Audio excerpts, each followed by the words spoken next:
sobrang dangerous na insekto na yan. Sobrang liit pero sobrang dangerous. Pag yan ay nakagat ka within 24 hours, pag yan ay hindi makuha sa katawan mo, pwede mo talagang ikamatay.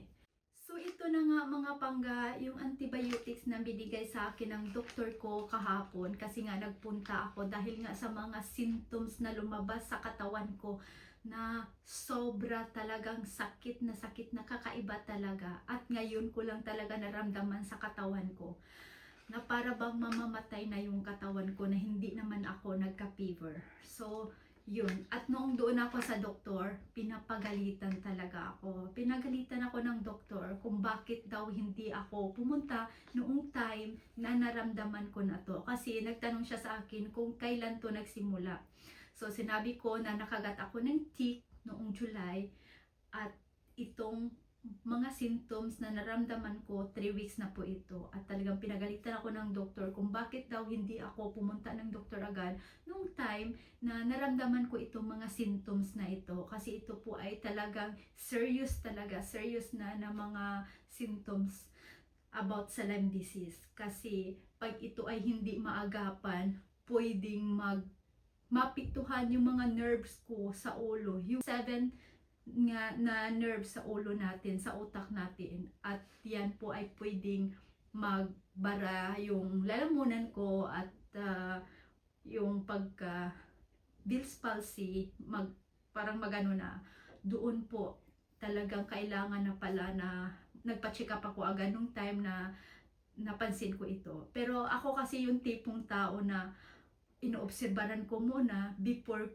ako magpa-check up. So ngayon, ito nga binigay sa akin ng doktor, at kailangan ko itong i-take 14 days at 4 times a day, 14 days, at after that, kung meron pa akong mga nararamdaman, mga symptoms, at hindi pa nawawala itong something na dito sa gilid ko, kasi meron akong ganyan. So yan po yung yan po yung Lyme disease. So ibig sabihin po may Lyme disease kapag meron kang ganyan.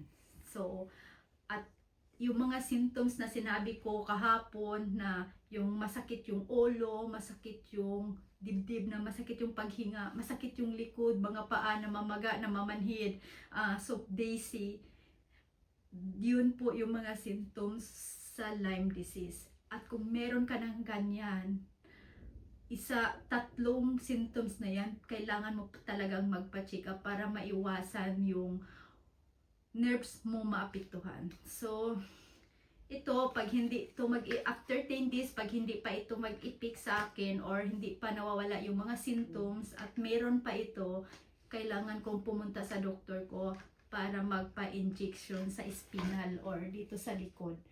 Magpa-injection sa likod para sa infection, kasi nga nagka-infection na yung katawan ko dahil nga doon sa nakagat ako ng tick. Sa mga hindi nakakaalam kung anong tick, ito po siya. Maliit lang po siya, but sobrang dangerous po niyan. Sobrang dangerous na insekto na yan. Sobrang liit pero sobrang dangerous. Yan po ay makukuha mo sa forest. Yan po ay talagang pag yan ay nakagat ka within 24 hours, pag yan ay hindi makuha sa katawan mo, pwede mo talagang ikamatay. At yung akin noong July, after 7 hours, mabuti na lang napansin ko agad. Nakuha. Pero merong something na hindi lahat nakuha. Merong mga paa na hindi talaga lahat nakuha kasi maliit yan eh.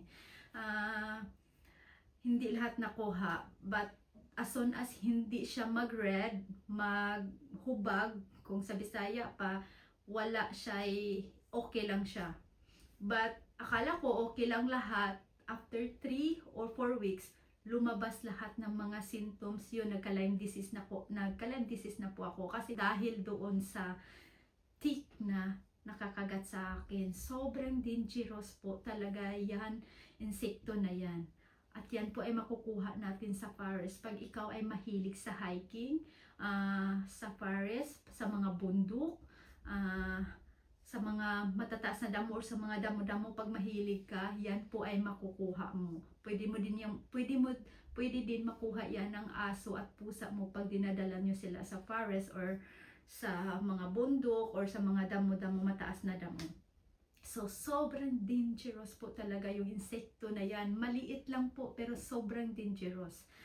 At kung nakasunod kayo sa video ko, nakagat po ako noong July. Noong July po ako nakagat niyan at umabot din po ng more than a month or 2 months before lumabas yung mga kakaiba sa katawan ko. Then after that, umabot din ng 1 month before lumabas yung mga sign na nagka-Lyme disease ako. So, yun po, be careful po tayo. But, ito lang po yung sasabihin ko, ang alam ko, or itong insekto na to, wala ito sa Pilipinas or hindi ito open sa Pilipinas. Ito po ay open sa Canada, Australia at dito sa Europe. So, yan po. Mag-ingat po tayo pag ikaw po ay magpunta ng ibang bansa. Mahilig ka sa hiking, sa mga woods. Yan po talaga. Mag-careful po tayo. Sobra po talagang dangerous yung insekto na yan.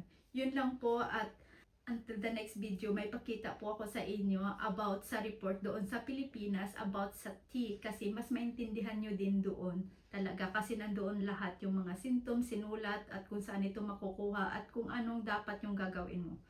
Thank you for watching.